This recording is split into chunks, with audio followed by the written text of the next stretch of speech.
All right, today I'm just going to talk about whatever comes to mind, and this is meant to be one of my podcasts. So, episode number 4. And one of the things that I've been doing lately is making perfume body oils because I started out with doing a perfume rollerball, which is great. I've made some really yummy scents, but I'm trying to do a Baccarat Rouge.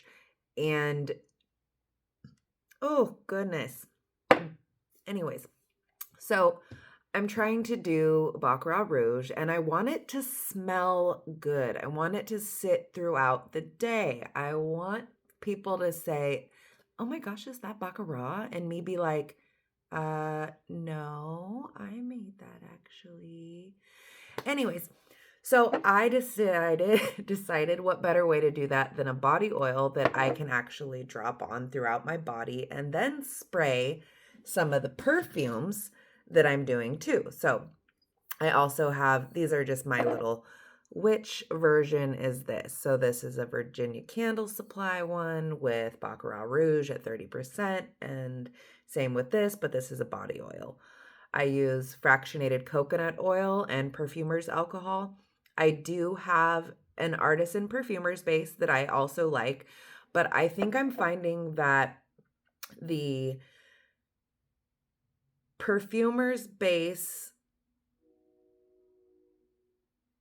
I mean, I don't know. The ones that I've made, and I've probably made close to 10 different versions of the Baccarat using different fragrance oils. And yes, I use fragrance oils, not accords, because I started out as a candle maker. Mind you, I started out as a hobby, and I quickly found it relieving my stress. I became so engulfed in what I was doing that I didn't even realize that my depression was going away. So I decided I wanted to make a business out of making candles, which, you know me, I'm distracted. I'm the distracted candle maker. Welcome back to my channel. Couple things that are really exciting. One is I've got 24 candles that have been fully tested and ready that I poured yesterday and the day before. 2 cents. Yes, that's right. In 6 months, I've made 2 candles that I can sell because they're fully tested. I've got friends coming over and I need to see if they're coming now. So yes, they canceled their appointments to hang out with me. Mind you, we usually go to the casino, but I'm also waiting for some packages from Vegas that need somebody to sign for them. But back to what I was saying. So I made 12 Fruit Loop containers of candles, and I made 12 red berry frosés. I have done hundreds of candles since I started in September. What is that? Like over 6 months ago. So making a candle business is not easy unless you are some lucky bloke who was passed down recipes from their mom who started the business 30 years ago, and she just happens to have done all the testing herself. I don't care. It's not easy. You have to find the right wick and you have to play with the wax and figure out how it likes to perform in your climate. What works for me might not work for you. People use this term gatekeeping. I don't think it's gatekeeping if you've worked hard to create a candle that works. If you've done all the testing yourself and you've come to that perfect wick and perfect burn and perfect performance on your own. Mind you, I used a 9-ounce straight-sided jar with EC26 coconut soy wax, and for me, a CD3 works. That's my recipe. Note that time. 5 minutes. Recipe given. All right. I guess technically I didn't tell you everything. I use 6.7% fragrance load of Fruit Loops from Midwest Fragrance Company. That's a recipe. Let me know if it works, if you try it. And I use 8% of Red Berry Frosé from West Coast Candle Supply, my favorite candle supplier. They're smaller, they're family owned, they're not like everybody knows them like Candle Science or whatever, but they're great. Speaking of Candle Science, did you see their adorable limited time only cereal milk swirl? It's a 1 ounce fragrance oil that came in this limited time box. So obviously that's Fruit Loops, right? Cereal milk swirl. We promise no cereal spills. Remove your 1 ounce bottle. Pour into your favorite project, candles, soaps, sprays, whatever works, whatever sparks joy. Snag a photo and tag hashtag pour the joy to join the breakfast of makers. Ha! I'm doing it. Nutrition facts. Nostalgia, 100%. Creativity, 200%. Toasted grain notes, 75%. Vanilla Dream, 90%. 0% paraffin. Mind you, I'm not against paraffin, but I know a lot of people that are, and they'll probably fight me on that, but whatever. I also don't use paraffin. Like, I'm testing a paraffin blend of wax melts, though, because paraffin is the leader in scent throw. Seriousness, less than 1%. Clean ingredients, 100%. Serving suggestions, use liberally, do not eat. Seriously. All right. And then it's cereal science. Instead of candle science, it's cereal science. I think this is just so cute. Cereal science started as an inside joke and turned into a fragrance you'll actually want to pour. Our clean, tested formula blends nostalgia with creativity. No spoon required. Perfect for candles, melts, soaps, and anything else that deserves a swirl of fun. Born in a lab, raised in a breakfast bowl. We're candle science for the morning crowd on April 1st only. Sustainability sourced, clean formulas, high vibes, because the best ideas happen before coffee. I would not remember an idea that I had before coffee.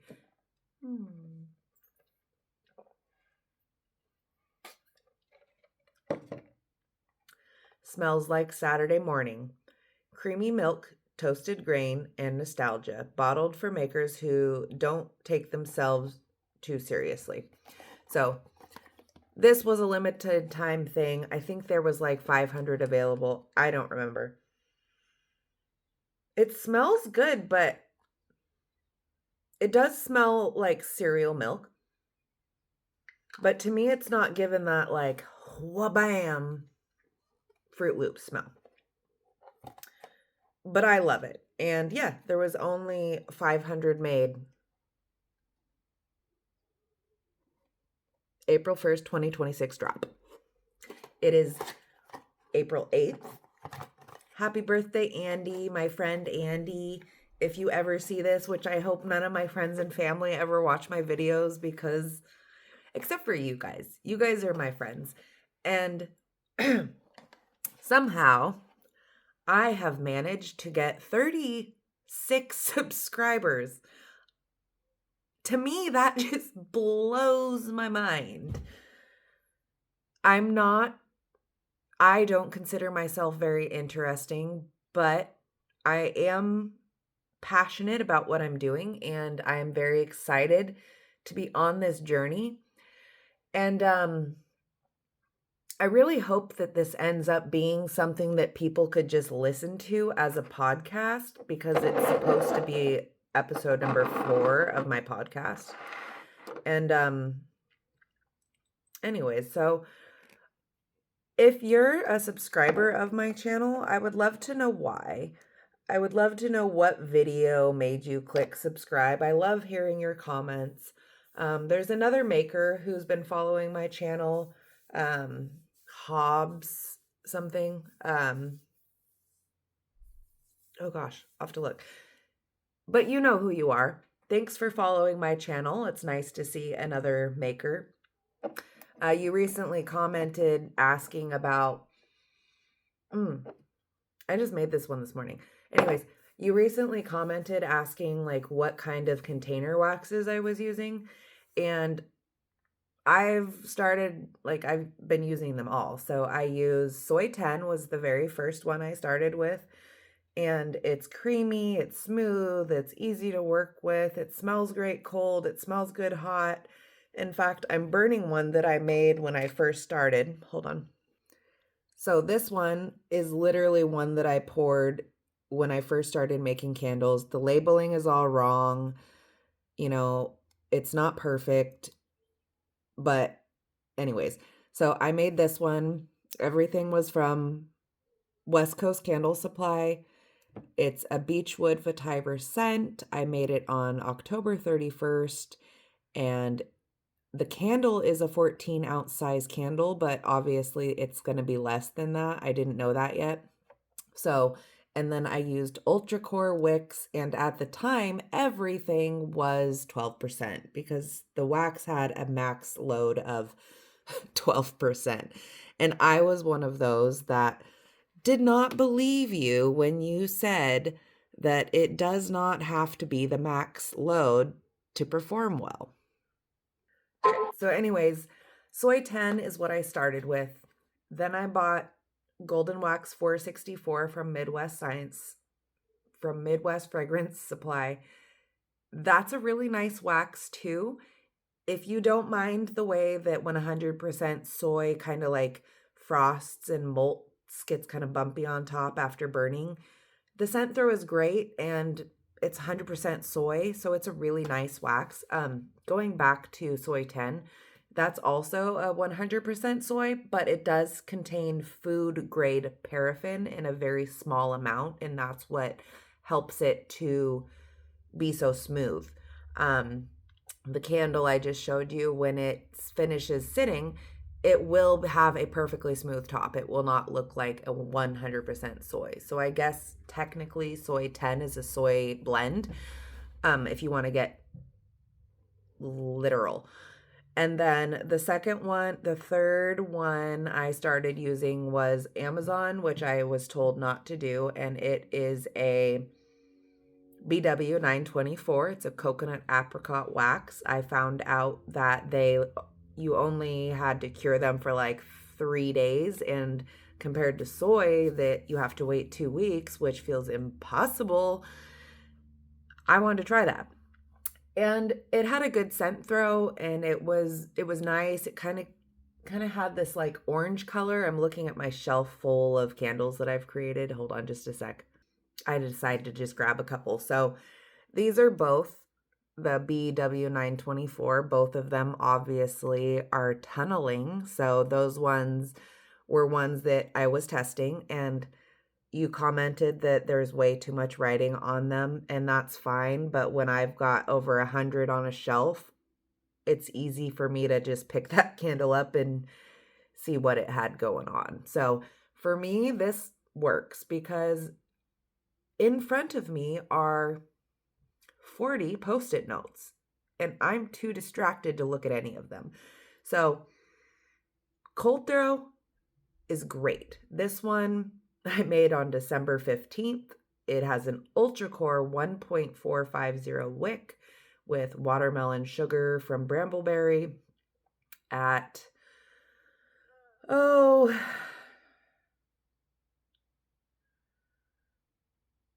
I assume 8%, because that's what I was testing at the time. And then this one I made on December 13th, and it's a cotton candy one with 7% 7% fragrance and an ultra core 1.832. And if you look at the ring, you can see that that one's pretty close to what I wanted, but I should have let it keep burning.